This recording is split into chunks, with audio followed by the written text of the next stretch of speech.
और इस मामले में भ्रष्टाचार की हुआ नहीं। तो हमने कहा इसमें डेट कैसे हो सकती है, क्योंकि आप इस तरह का आरोप लगा रहे हो जिसके सबूत आपके पास नहीं है और जुडिशरी पर सीधा आरोप लगाया हुआ है। लगभग लेने से मना कर दिया, किसी ने पढ़ लिया तो वापस कर दिया कि मैंने इसको रिसीव नहीं किया। फिर फाइनली 6 बजे बाद भेजेंगे पास क्या सुनवाई कर दो, तब तक हमारी कोर्ट ने सुनवाई चालू कर दी। वही आप पर आरोप लग रहे हैं कि आप सुनवाई नहीं कर रहे।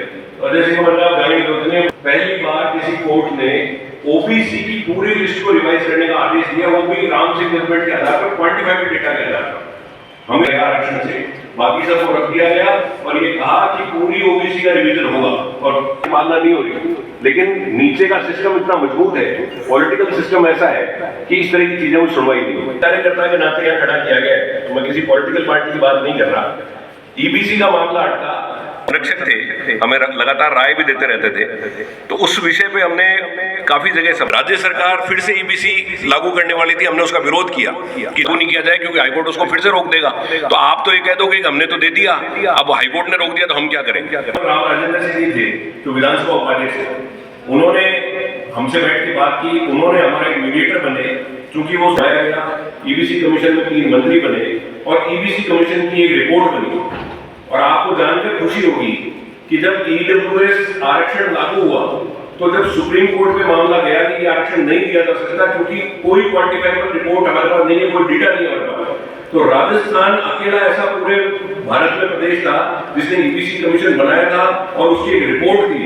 उस आधार पर सुप्रीम कोर्ट ने कहा कि एक स्टेट ने ईबीसी कमीशन बनाया है और उसकी रिपोर्ट को आधार मानते हुए हम पूरे भारत में ईडब्ल्यूएस के आरक्षण को मोहर लगाते हो, पक्का हो गया। सभा हार्दिक आभार व्यक्त करती है।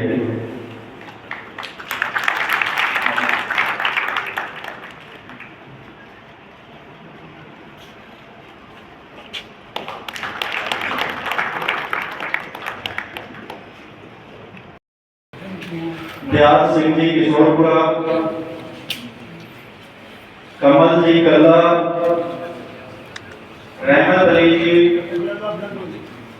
विजय सिंह जी हिरासत, प्रकाश जी सोमावत से भी आग्रह है कि वे मंच पर आकर इस विशेष सम्मेलन समारोह के साक्षी बने। Giriraj Singh ji Bhati, Vinod ji Sharma advocate,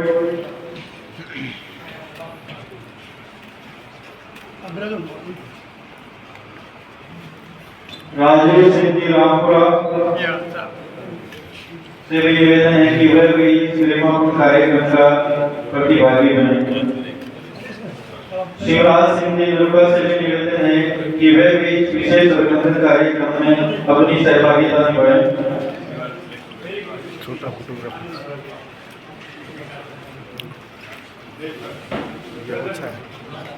white balance सही कौन इसको। बार एसोसिएशन के पूर्व अध्यक्ष रघुवीर सिंह जी राठौर साहब से भी निवेदन है कि वे बार एसोसिएशन की तरफ से आदरणीय धर्मेंद्र सिंह साहब का अभिनंदन करें। नरेंद्र सिंह जी आभट सर भी हमारे बीच में विराजमान हैं, उनसे भी निवेदन है कि वे भी इस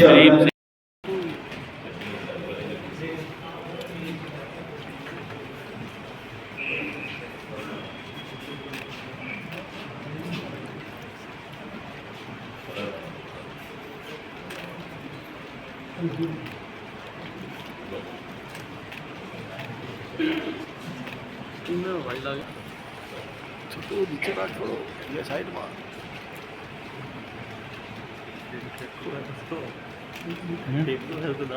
अब आयोजन समिति की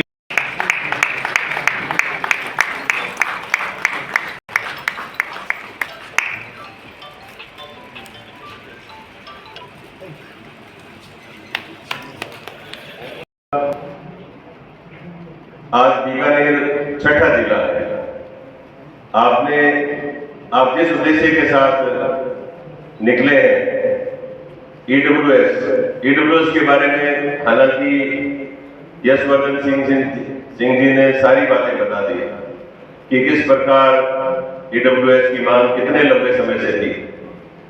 1998 से 2003 के कार्यकाल में राजस्थान में अशोक गहलोत जी जब पहली बार मुख्यमंत्री बने थे तो उस समय राजस्थान की विधानसभा से एक प्रस्ताव पारित करके केंद्र सरकार को भेजा गया था कि 14% ईडब्ल्यूएस का जो आरक्षण है वो राजस्थान में सामान्य वर्ग में आने वाली जो अनारक्षित जातियां हैं उनको दिया जाए।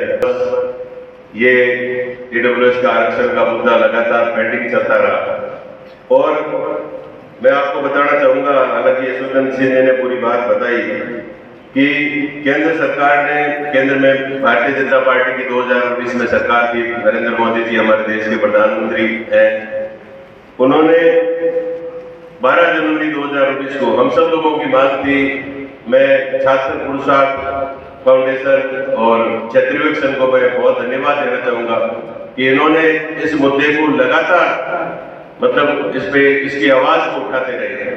मुझे याद है मैं जब 2013 से लेकर 2018 तक विधायक था तो उस समय भी हमने चिट्ठियां लिखी, विधानसभा में मुद्दे उठाए, बाकायदा छात्र पुरुषार्थ संगठन के हमारे चाहे राम सिंह जी तक राव समय के अनुसार ये मुद्दा आगे बढ़ता रहा और 2019 में जनवरी में केंद्र सरकार ने 14% तो नहीं लेकिन 10% ईडब्ल्यूएस को आरक्षण, सामान्य अनारक्षित जातियों को आरक्षण देने का निर्णय ले लिया।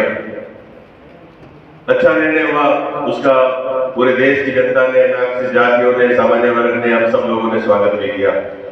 लेकिन वो जो 10% का आरक्षण था उसमें बहुत सारे राइडर लगे हुए थे। राइडर जो थे वो अभी आपको बताया कि